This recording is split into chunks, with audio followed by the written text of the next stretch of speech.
اگر بات پہنچ رہی ہو۔ اس خاک کو امام معصوم نے کہا یہ خاک شفا، البتہ کھائی نہیں جاتی ہے، صرف کچھ ذرات کھائے جاتے ہیں، غذا کے طور پہ نہیں ہے۔ امام نے کہا کہ کتنی دوا کے طور پہ کتنی مقدار لینا بتائیے، کہ وضو کرنا، کربلا کا رخ کرنا، یا مٹی کو ہاتھ میں لینا، یا پھر پاک پانی کے اندر ڈال دینا، اور ایک مرتبہ کہنا ہے حسین یہ آپ کے قبر کی مٹی کو لے کے مجھے بتایا گیا ہے کہ آپ سے مخصوص ہے، اس قبر کی مٹی کو میں اپنے دہن پہ رکھ رہا ہوں صرف شفا کے لیے۔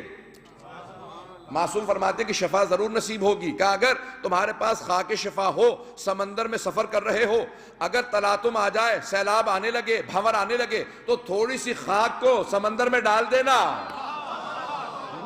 اور آواز دینا ہے پانی یہ خاک کربلا ہے، خبردار اذیت نہ دینا، ہمارے پاس خاک کربلا کا سفر میں ساتھ رکھنا۔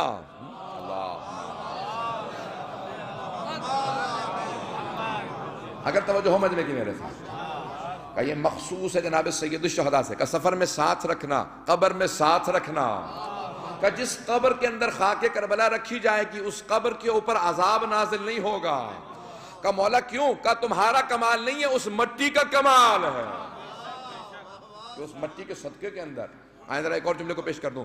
امام معصوم فرماتے ہیں جب تم سجدے میں جاتے ہو نماز کی حالت میں، جب سجدہ بجا لاتے ہو تو ایک مرتبہ کہتے ہو سبحان ربی الاعلی و بحمدہ، کا فوراً سجدہ اٹھتا ہے عرش اعظم پہ جانے کے لیے، کہ اس آدمی نے مجھے بجا لایا ہے میرا ذکر، پروردگارہ تیرا ذکر کیا۔ کہ ایک مرتبہ وہ سجدے کا ذکر اٹھتا اور کچھ ہی دیر اٹھنے کے بعد گر جاتا ہے، کہ نہیں تیری نیت خالص نہیں تھی، تو نے اتنی طاقت نہیں دی کہ میں عرش اعظم پہ جا سکوں۔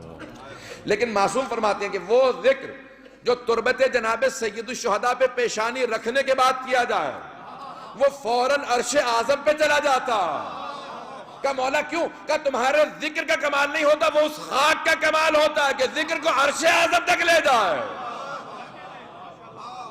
کہ وہ سجدہ ضائع نہیں ہوتا جو خاک کربلا پہ ہوتا ہے۔ اسی لیے تربت سید الشہداء پہ نماز مستحب ہے، اور سب سے پہلے جو خاک کربلا کی سجدگاہ بنائی تھی امام سجاد علیہ السلام نے بنائی تھی۔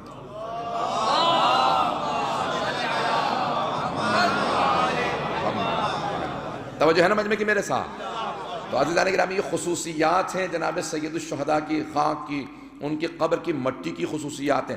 ہر سال عصر عاشور سے پہلے روایت کے الفاظ ہیں کہ اگر واقعاً قبر کی مٹی ہے تو دوبارہ سرخ ہو جائے گی، اور سرخ ہو جاتی ہے، وہ تسبیح جو واقعاً قبر کی مٹی کی ہے وہ سرخ ہو جاتی ہے۔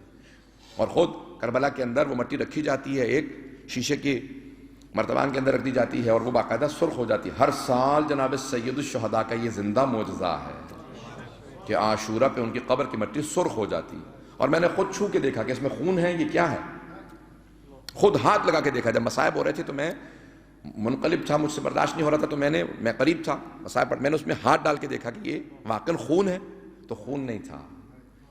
اس خاک کے اندر ایک ایسا اثر تھا خون سید الشہداء کا کہ وہ خاک سرخ ہو گئی تھی۔ کہ چوتھے امام علیہ السلام کے الفاظ ہیں کہ جہاں پہ بھی بارش ہوتی تھی تو اس میں خون برس رہا تھا روز عاشور 61 ہجری کے اندر، اور جو آدمی پتھر اٹھاتا تھا اس کے نیچے سے خون نظر آتا تھا۔ ہر آدمی پریشان تھا، پوچھنے پہ مجبور تھا پروردگارہ دنیا میں کیا ہو گیا۔ ہر آدمی پوچھتا تھا تو جواب ایک ہی ملتا تھا، کوئی حسین شہید کر دیا۔